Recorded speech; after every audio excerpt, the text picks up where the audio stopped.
Demonetisation क्या है, इसकी आवश्यकता क्यों पड़ी और सरकार ने जो किया वह सब क्या है जो सारा देश समझ नहीं पा रहा।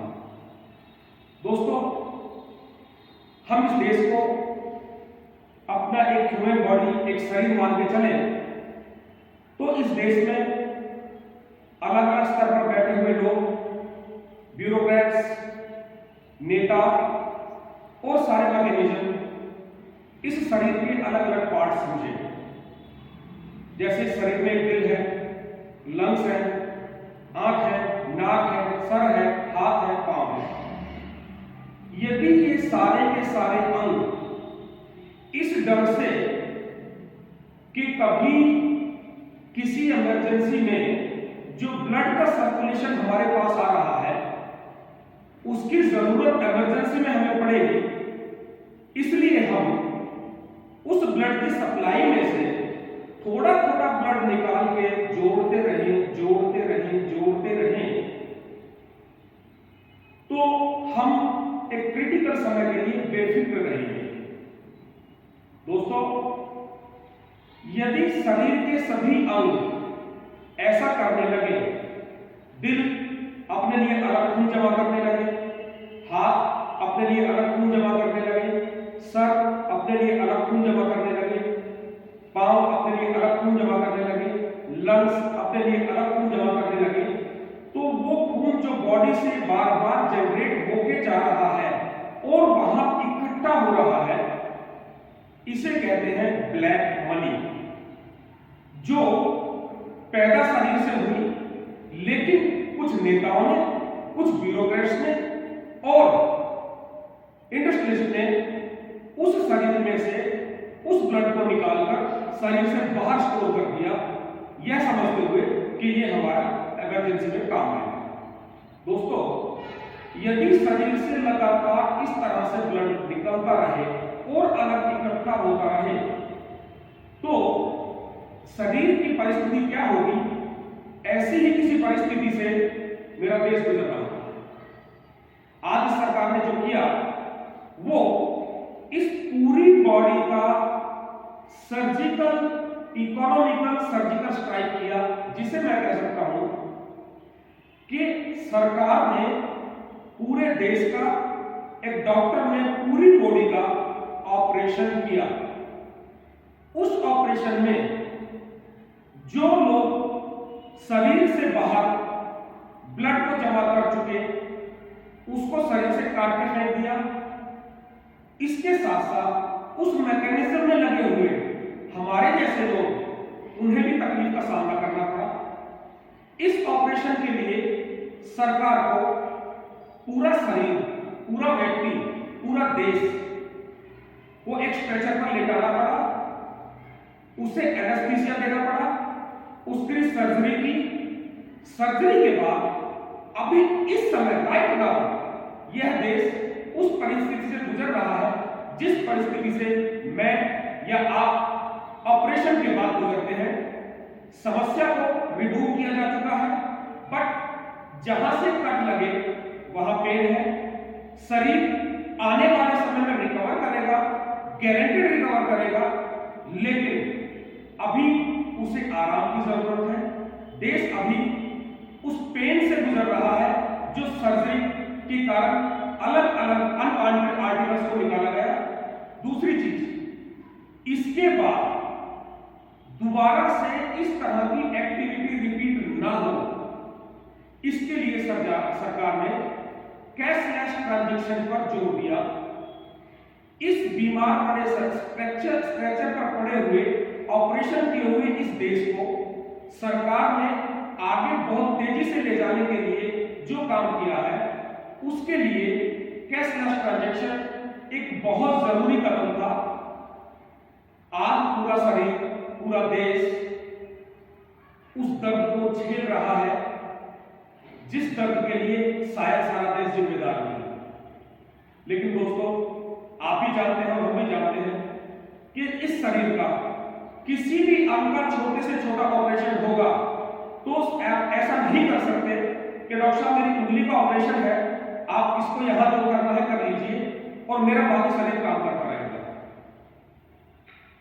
यह काम एक पूरी बॉडी की सर्जरी की तरह से हुआ है। हाँ, सरकार से इसमें कोई चूक हुई। एक प्रश्न जो बार बार उठ रहा है, सरकार ने तैयारी नहीं की, सरकार ने मौका नहीं दिया, सरकार के पास प्लानिंग नहीं थी। दोस्तों, ऐसा नहीं है। सरकार के पास प्लानिंग थी, सरकार ने तैयारी की, लेकिन एक गलती हुई सरकार से। वो एक गलती क्या है? वो गलती है कि सरकार इस ऑपरेशन के बारे में उस तरह से पूरे देश को अवेयर नहीं कर पाई, बता नहीं पाई जो काम उन्होंने किया। अब सरकार ने को क्या कहना चाहिए था? दो तरह से इस देश में ये जो ब्लड, जिसे ब्लैक मनी कह रहे हैं, जो बाहर चोरी किया हुआ ब्लड था इस शरीर का, उसको जो सरकार ने रिमूव किया, तो शरीर में दो तरह से ब्लड हमारा यूजलेस था। एक ब्लड वो जो लोगों ने बहुत बड़े वॉल्यूम में, बल्क में इकट्ठा किया। एक वॉल्यूम वो जो ना चोरी किया गया था, ना ब्लैक मनी था, ना ही किसी गलत रास्ते से इकट्ठा किया गया था, बल्कि वो ऐसा ब्लड था जो अनप्रोडक्टिव मनी के रूप में हमारे पास पड़ा हुआ था, हमारे घर में रुका हुआ था। अनप्रोडक्टिव भी शरीर को, देश को उतना ही नुकसान देता है जितना कि ब्लैक मनी या बल्क में इकट्ठा किया हुआ। दोस्तों, आपके पास आपके घर में 2 लाख रुपए, 2.5 लाख रुपए की लिमिट सरकार ने बताई। आपने 30 साल, 40 साल, 50 साल मेहनत करके 10 लाख रुपए इकट्ठा किया। इट्स श्योर कि वो ब्लैक मनी नहीं है, कोई चोरी नहीं की गई। लेकिन जो पैसा घर में रखा गया, रोक लिया गया, शरीर के सर्कुलेशन से बाहर वो भी हो गया, मींस अनप्रोडक्टिव ब्लड हो गया, उसे प्रोटेक्ट करने के लिए, रखने के लिए शरीर को एक्स्ट्रा से और ऊर्जा लगानी पड़ रही थी।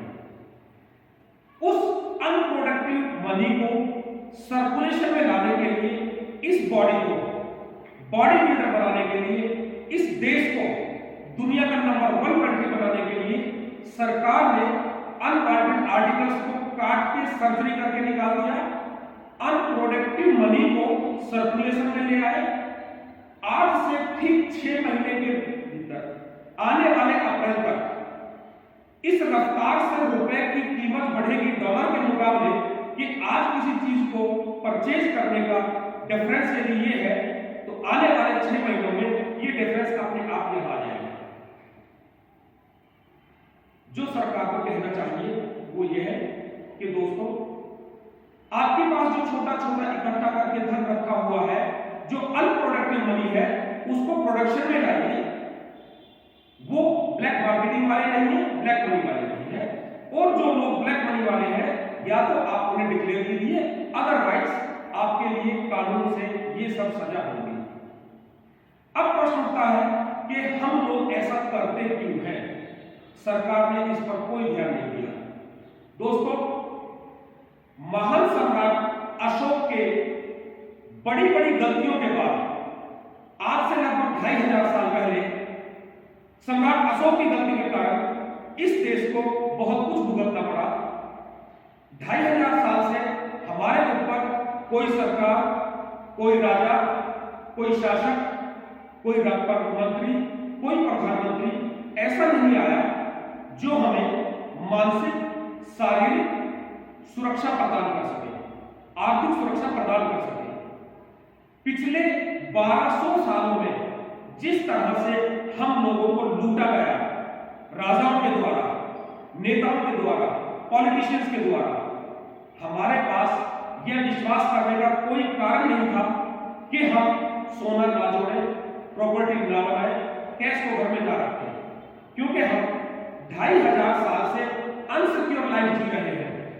और वो चीज धीरे धीरे चल के हमारे जीन्स में कन्वर्ट हो गई।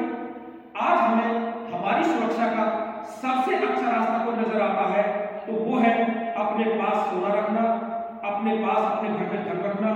किसी भी इमरजेंसी में हमारे को आज तक 2500 साल के इतिहास में सरकारों ने हमें मदद नहीं की, सरकारों ने हमें बचाने में कोई मदद नहीं की, सरकारों ने हमें विश्वास दिलाने की कोशिश ही नहीं की कि यदि हम अपना सब कुछ सरकार को सौंप दें तो वो सरकार उसके बदले में हमें पूरी सुरक्षा देगी, स्वास्थ्य का ध्यान रखेगी, बच्चों की शिक्षाओं का ध्यान रखेगी, व्यापार का ध्यान रखेगी, नौकरियां जनरेट करेगी।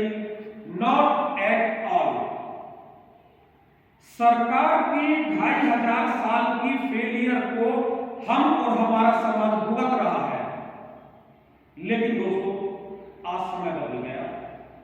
आज ये शासक, आज ये नेता वो नहीं है जो हम 2500 साल से झेल रहे थे। 2500 साल का एक्सपीरियंस 2.5 साल में कभी भी एक्सेप्ट नहीं किया जा सकता। विरोध स्वाभाविक है, पर जान लेना भी जरूरी है कि यह सरकार आज आपको वो रोशनी, वो रास्ता दे रही है कि 3 साल के अंदर जो 300 साल में नहीं हुआ वो होगा। इसके बाद हमारी मानसिक, शारीरिक, आर्थिक सभी सुरक्षाओं की गारंटी सरकार की होगी और इन सबको अच्छे से समझ के हम आने वाले समय में सरकार को कोऑपरेट करेंगे। सरकार को भी चाहिए कि इन सब प्लेटफॉर्म पर, इन सब इश्यूज पर वो लोगों की मानसिकता और लोगों की दिक्कत और लोगों की पीड़ाओं को समझते हुए शब्दों का चयन करें, विषय को एक्सप्लेन करें और उसे अनिवार्य रूप से लागू करें। जय हिंद।